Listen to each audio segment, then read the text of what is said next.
SSLC ವಿದ್ಯಾರ್ಥಿಗಳಿಗೆ ಮಹತ್ವದ ಸುದ್ದಿ ಇದು. 2026ನೇ ಸಾಲಿನ ಎಸ್ಎಸ್ಎಲ್ಸಿ ಪರೀಕ್ಷೆ 2ಗೆ ನೋಂದಣಿಗೆ ನಾಳೆ ಅಂದ್ರೆ ಏಪ್ರಿಲ್ 30 ಕೊನೆಯ ದಿನವಾಗಿದೆ. ಈ ಬಗ್ಗೆ ಶಿಕ್ಷಣ ಇಲಾಖೆ ಸ್ಪಷ್ಟ ಸೂಚನೆ ನೀಡಿದೆ. ಪರೀಕ್ಷೆ 1ರಲ್ಲಿ ಅನುತ್ತೀರ್ಣರಾದ ಎಲ್ಲಾ ವಿದ್ಯಾರ್ಥಿಗಳು ತಕ್ಷಣವೇ ಪರೀಕ್ಷೆ 2ಗೆ ನೋಂದಣಿ ಮಾಡಿಕೊಳ್ಳುವಂತೆ ಶಿಕ್ಷಣ ಸಚಿವ ಮಧು ಬಂಗಾರಪ್ಪ ಮನವಿ ಮಾಡಿಕೊಂಡಿದ್ದಾರೆ. ಪ್ರತಿಯೊಬ್ಬ ವಿದ್ಯಾರ್ಥಿಯ ಶೈಕ್ಷಣಿಕ ಭವಿಷ್ಯ ಉಜ್ವಲವಾಗಬೇಕು. ಒಂದು ಫಲಿತಾಂಶದಿಂದ ನಿರಾಸೆಗೊಳ್ಳದೆ ಶಿಕ್ಷಣವನ್ನ ಮುಂದುವರಿಸಬೇಕು ಎಂದು ಸಚಿವ ಮಧು ಬಂಗಾರಪ್ಪ ಹೇಳಿದ್ದಾರೆ. ಈ ಬಾರಿ ಮಹತ್ವದ ಬದಲಾವಣೆ ಏನಂದ್ರೆ 3ನೇ ಪರೀಕ್ಷೆಯನ್ನ ಸಂಪೂರ್ಣವಾಗಿ ರದ್ದುಪಡಿಸಲಾಗಿದೆ.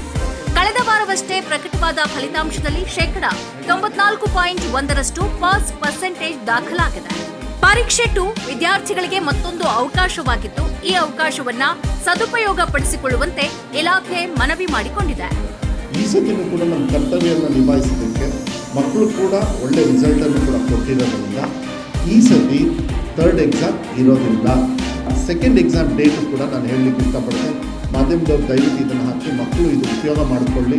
ಫಾರ್ ಇಂಪ್ರೂವ್ಮೆಂಟ್ ಆಫ್ ಎಕ್ಸಾಮ್ನ ಇಂಪ್ರೂವ್ಮೆಂಟ್ ಮಾಡೋದಕ್ಕೆ ಯಾರಾದರೂ ಪಾಸ್ ಆಗಿಲ್ಲ ಅಂತ ಹೇಳಿದರೆ ಏನೇ ಕಾರಣದಲ್ಲಿ ದಯವಿಟ್ಟು ಅವರನ್ನು ಈಗ ನಮ್ಮ ಇಲಾಖೆಯವರು ಕೂಡ ನಾವು ಆಗಲೇ ಡೈರೆಕ್ಷನ್ ಕೊಟ್ಟಿದ್ದೀವಿ. ನಾಳೆ ಬೆಳಗ್ಗೆಯಿಂದಲೇ ಅವರು ಕಾರ್ಯರೂಪಕ್ಕೆ ಬರ್ತಾರೆ.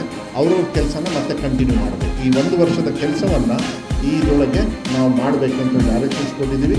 18ನೇ ತಾರೀಕು ಮುಂದಿನ ತಿಂಗಳು ಅಂದರೆ ಮೇ 18ನೇ ತಾರೀಕಿಂದ ಮೇ 25ನೇ ತಾರೀಕುವರೆಗೂ 2ನೇ ಎಕ್ಸಾಮು ನಡೀತದೆ.